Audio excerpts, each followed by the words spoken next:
And welcome back to the Constitutionals Podcast. I'm your host, Chad White. If you didn't know, this is the premier podcast for the website, cpluscomedy.com. Like I just said, it's a website. Go there. I came in too late. I was looking at something on LinkedIn. Nothing important.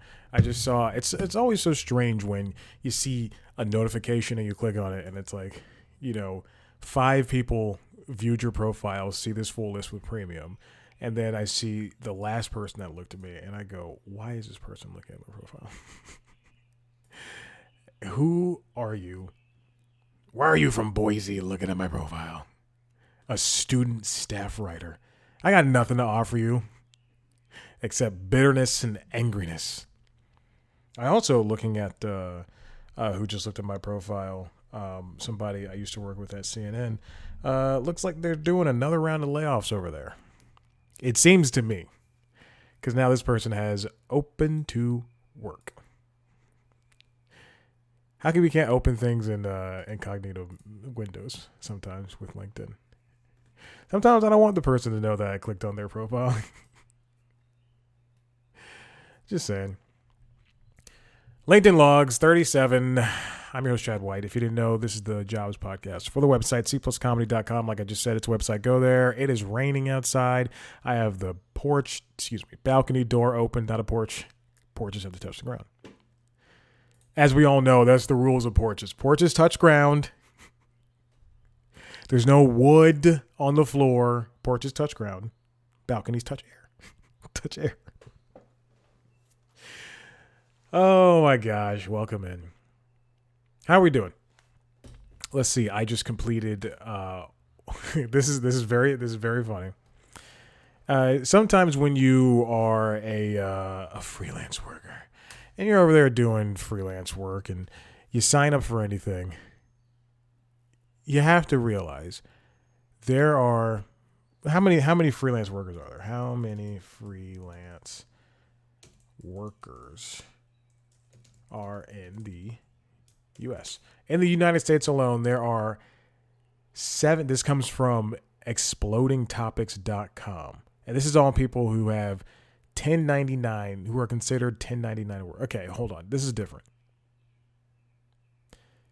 How many freelancers are in the USA? This comes from explodingtopics.com. This is from them. 76.4 million freelancers in the United States.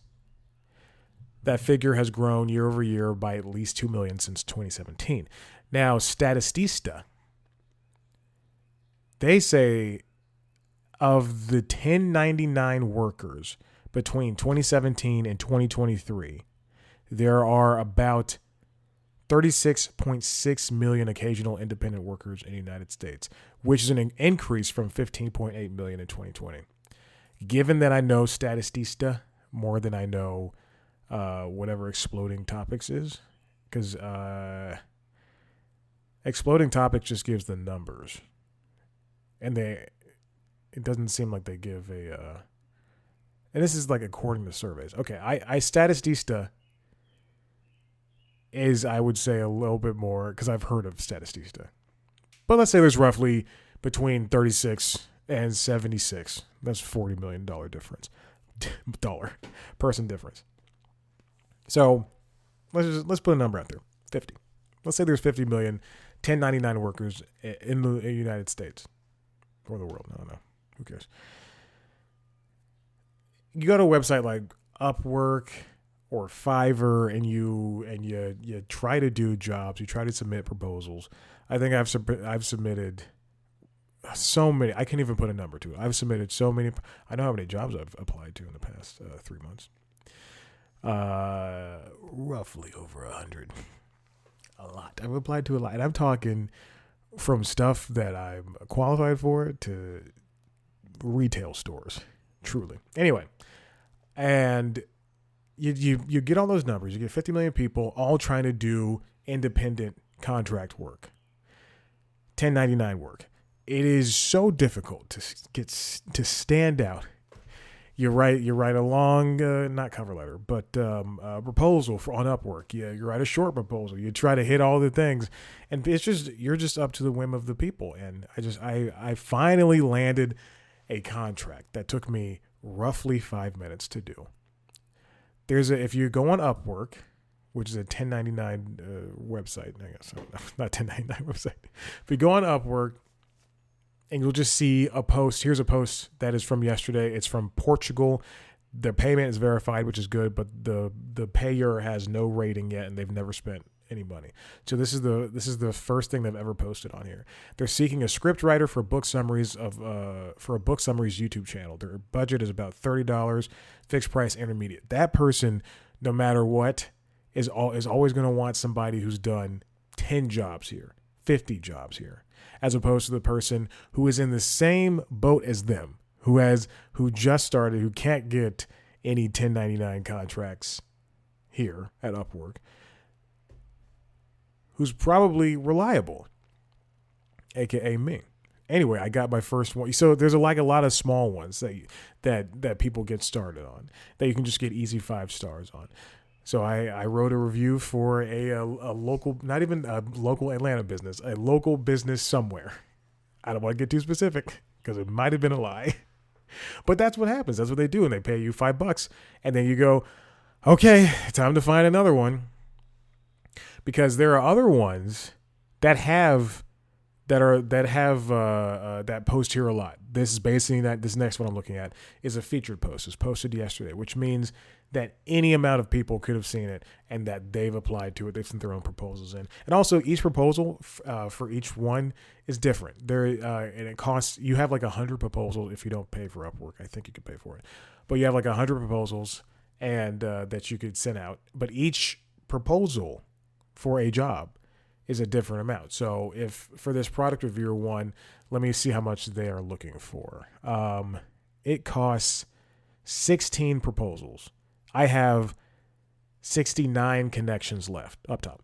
I have 69 connections left, which is insane. But the job is a featured job. It's a fixed price of $1,200. Entry level, it says I'm looking for freelancers with the lowest rates. It's very funny. But the client is hiring 99 freelancers. So that means that they're gonna pay $8 per completed video is what they say, plus $8 for bonus work. That's a great entry level job, but they're never gonna look, in your direction, because there are so many other people that are doing the same thing. Again, between 36 and 74 million people. Let's just I think that 74 might be worldwide. So let's just pretend that's worldwide, that number. Because everybody can post from around the world on Upwork. It's a frustrating thing to go through, and I don't enjoy it because everybody thinks that they're special. And I'm not saying that the people who are sending out the proposals and connections, they think they're special. I'm saying people that post here. There's one I'm looking at right now that they want to do a call Friday evening or Saturday morning to discuss ways to improve their story. They're writing a 100-page post-apocalyptic comic, and they want to discuss in a small group or a one-on-one how they can make the story better. But that doesn't mean, that story is going to see the light of day. It's not going to get published anywhere. That's what Upwork is. It feels as though it's just there's so many different ways to work, but there's still too many people who are looking for the same type of job.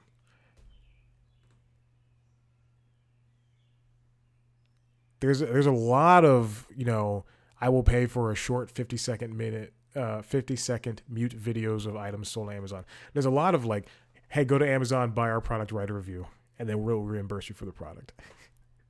There's a lot of those. And yeah, I know I'm blowing up the spots of these things, but that's just how it is. A lot of people starting YouTube channels and going, we're going to make so much money off of this, and I'm looking to spend $10 for your input to write a 1,700-page script.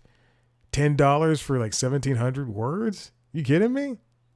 Not page, words. That's what I'm saying. A lot of people we need a copywriter. We're gonna pay you $12 for 1,200 words. Excuse me? I can knock out 1,200 words in 20 minutes, but it's not going to be good. And it might not all be English. English, do you speak it?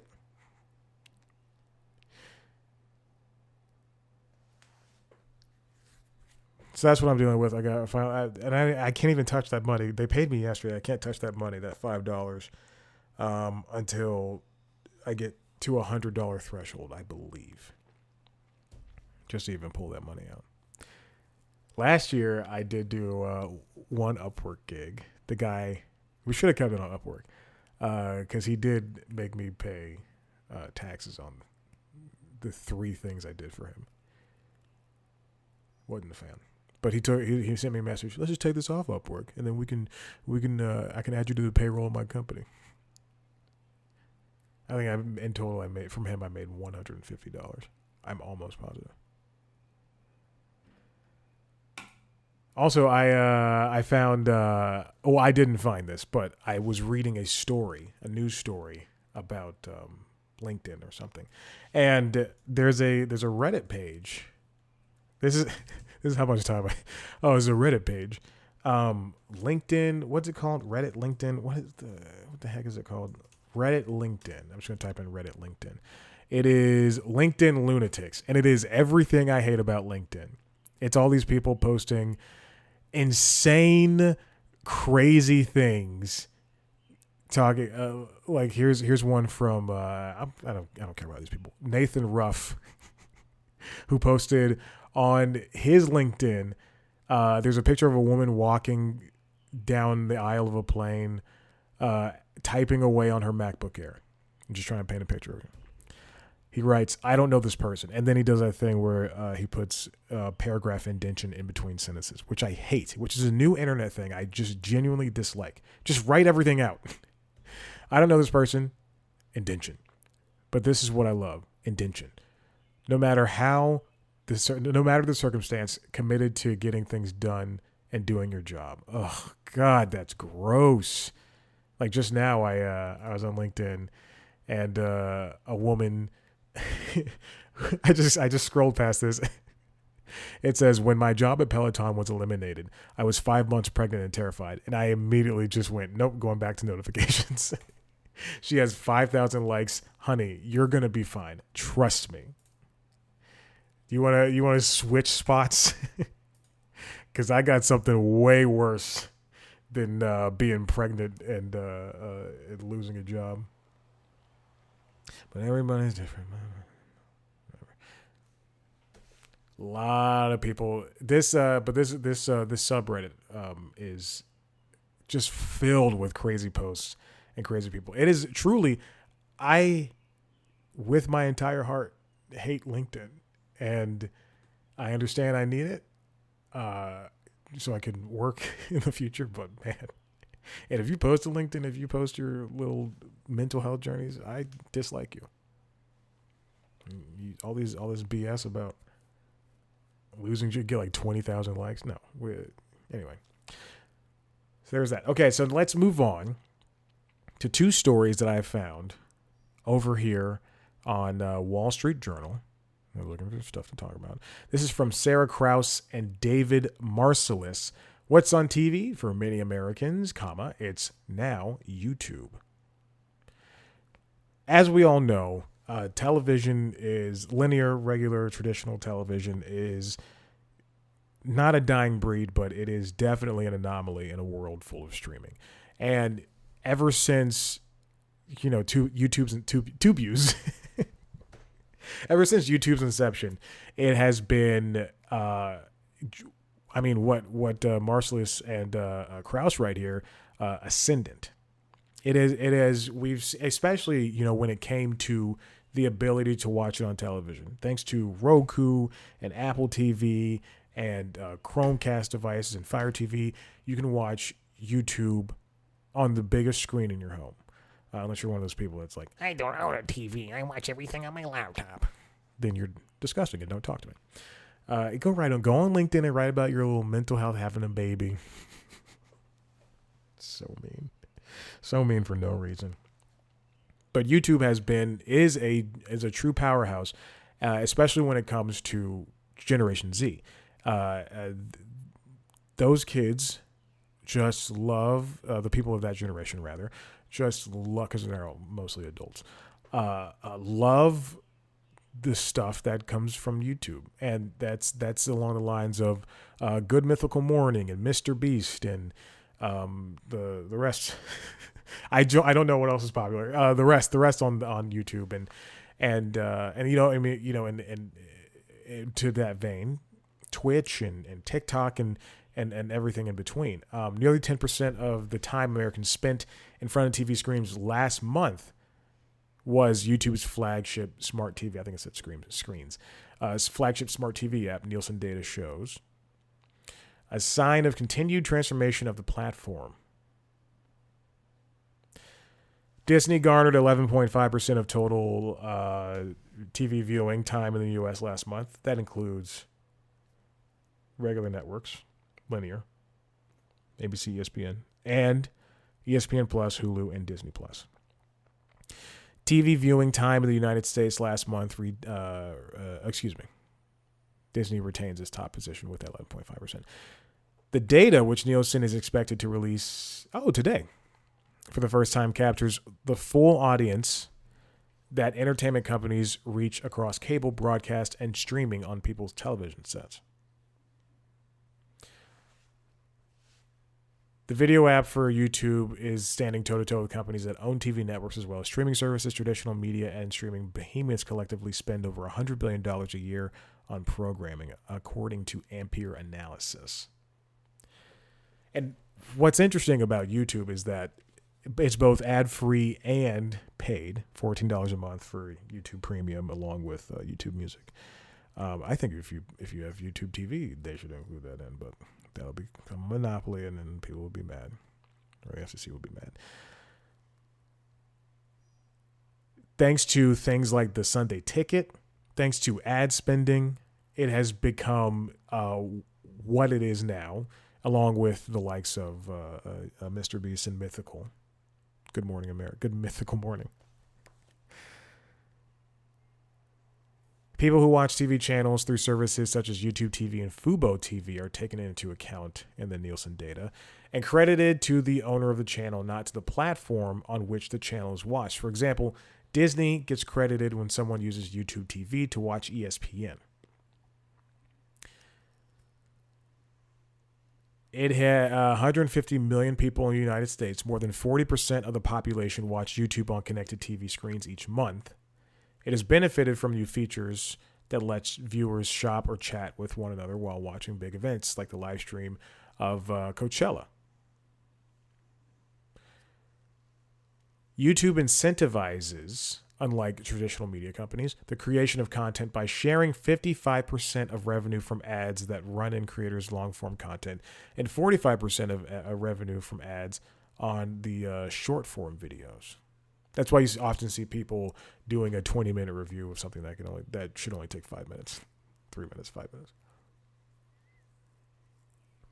YouTube beat Netflix as a streamer with the most U.S. TV time in early 2023 because it's a free service. You can just hop on your television and go, you can type in, I don't know, what do people type in on YouTube?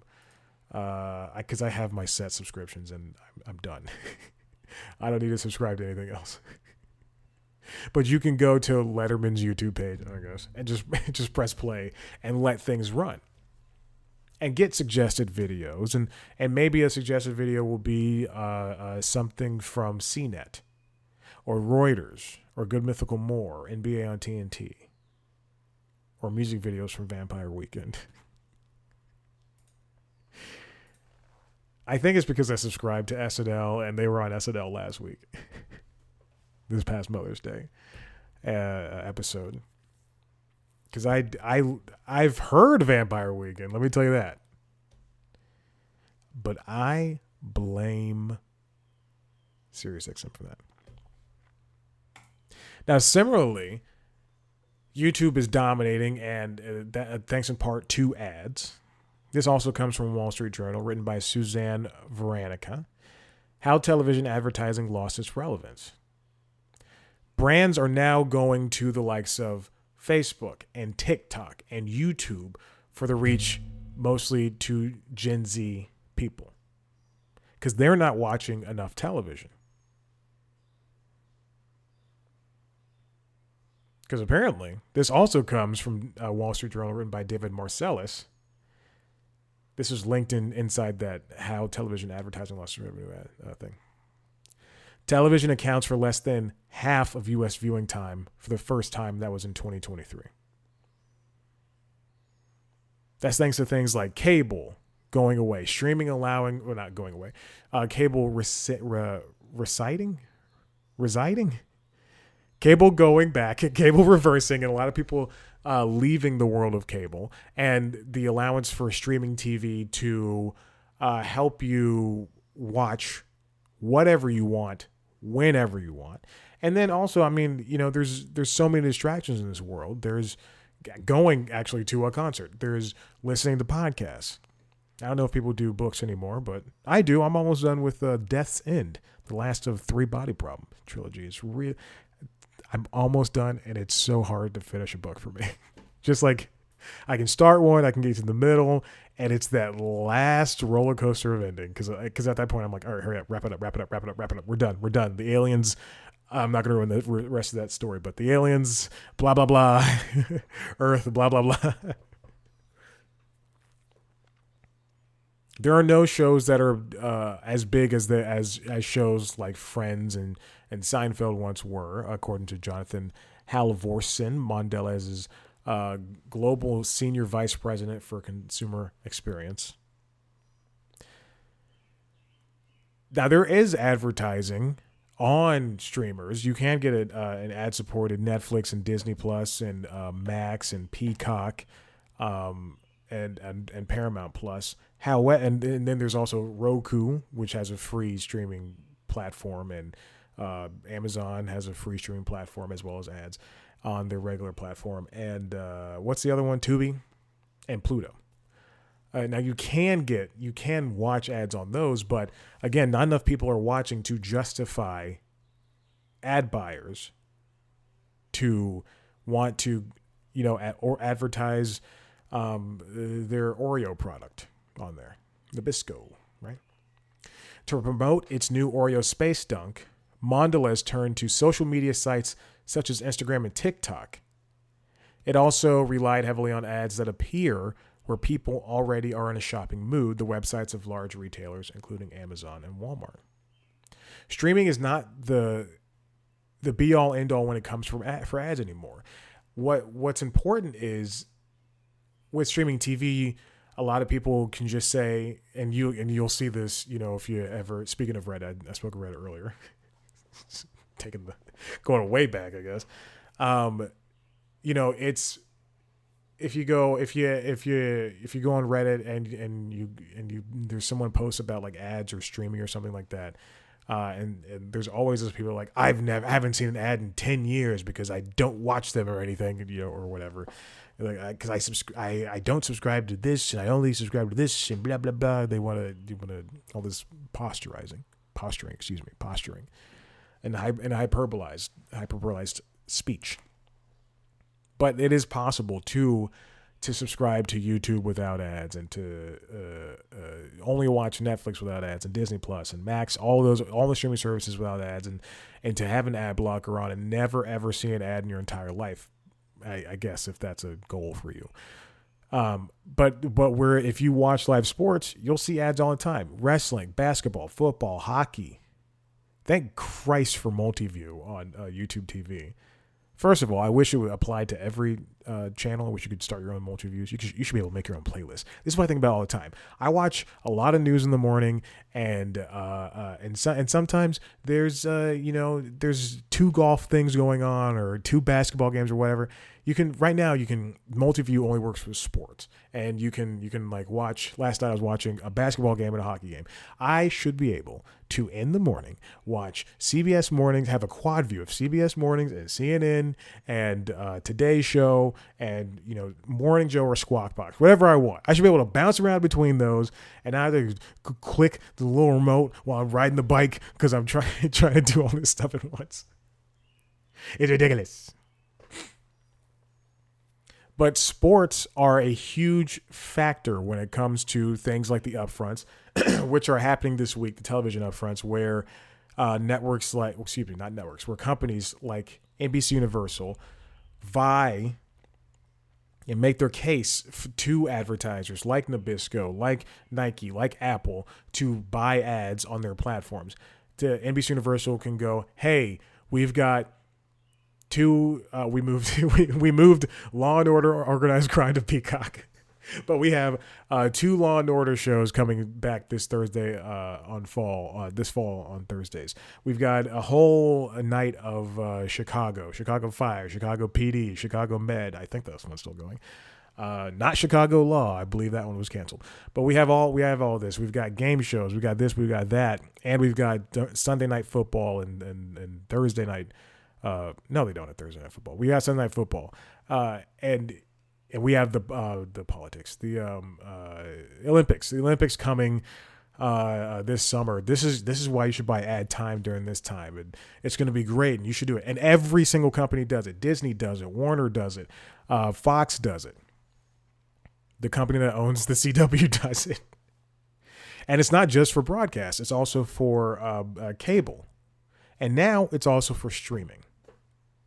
But again, not everybody is watching ads on streaming. And so this is why sports are so important. This is why it took forever for ESPN to become its own streaming service. And it's why, with Max, they've been able to introduce HBO Max. They've been able to introduce the Bleacher Report Sports and even CNN Max, because that's where you can watch live sports, live news without having a cable subscription. And you're still going to be seeing ads. You're going to be showing these people these ads. Live sports accounted for 96 of the 100 most watched broadcasts last year. That's according to Nielsen. That's things like the Super Bowl, college football, men's basketball. Other live things that accounted for the most 100 watched things included the Oscars, Macy's Thanksgiving Day Parade. Sports are important. And this is why it's so important for, when WWE says we're moving from USA over to Netflix, or Peacock over to Netflix, rather. That's a huge deal. Or when Netflix is jumping into live stand-up shows. Oh, hold on. They don't do ads during that. Never mind. They don't do ads during those. Apparently, the streaming landscape is too fragmented, which is true. Every major streaming service has an ad-supported tier. But many of them have promised to limit the commercial interruptions on their services. Peacock gives at most a minute, I believe. But also, if you're watching a movie, like I watched Migration, and I got like 2 minutes of ads before the movie started. But I do get Dolby Vision free on Peacock, which is insane when you think about, Netflix charging that much for Dolby, charging $23 a month for Dolby Vision. That's why I have to justify watching Netflix all the time. It's insane. Not Netflixing. It's not a verb. There's an estimation that commercials take up about 4 minutes per hour on some premium streaming platforms compared to the 14 minutes for some TV networks. One of the few live things that I still watch, because I record a lot of stuff on YouTube TV. That includes like late night and, award shows or whatever.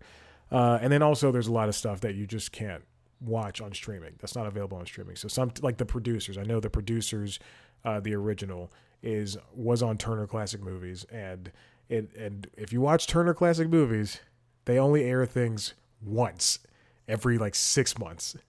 So On the Waterfront and the Producers are definitely on my list. Sometimes movies like Young Guns. Young Guns was airing on FX, not FX. It doesn't matter what it was airing on. It was on Paramount Plus, Paramount Network. It was airing on Paramount Network, and I couldn't find the stream for it, or I couldn't find it streaming rather. And I said, I want to rewatch that movie. You know what I did? With commercials, and it sucked. You can fast forward every 7 minutes. But in particular, I watch, also SNL. But because just in case someone curses, I think that's very funny. I want to see a live version of that. But also things like The Simpsons and Family Guy. I watch those live, and more importantly, The Simpsons. I watch The Simpsons live, and I use that time during the commercial break to get up, go do something else for however much time. Only 10% of Netflix's subscribers in the U.S., about 7.5 million, paid for the ad-supported version of the platform in the first quarter. The streaming platform with the biggest advertising reach is currently Amazon's Prime Video, because it defaulted its entire user base to the ad-supported version, and now you have to pay $3. There's a TikTok in here that they included, and I can't look at it because it is pissing me off. It's a woman eating a piece of some food, some cake, and it genuinely has made me angry. Finally, we're at a turning point when it comes to ad platforms. I think it's raining outside. They're expected to overtake traditional TV next year. And you were going to see companies just kind of pull back. Microsoft significantly pulled back from traditional TV advertising last year, partly because the tech giant was seeking to save money to fund its expansion in generative AI, all that stuff. But again, companies are going to start pulling back and start paying for ads in different ways. Anyway, we are seeing a change, a shift when it comes to how companies are advertising to us.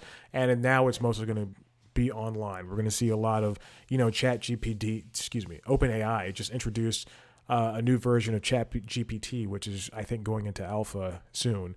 And then it'll be rolling out in the summertime to the rest of the world, to the rest of the users, rather, free and paid.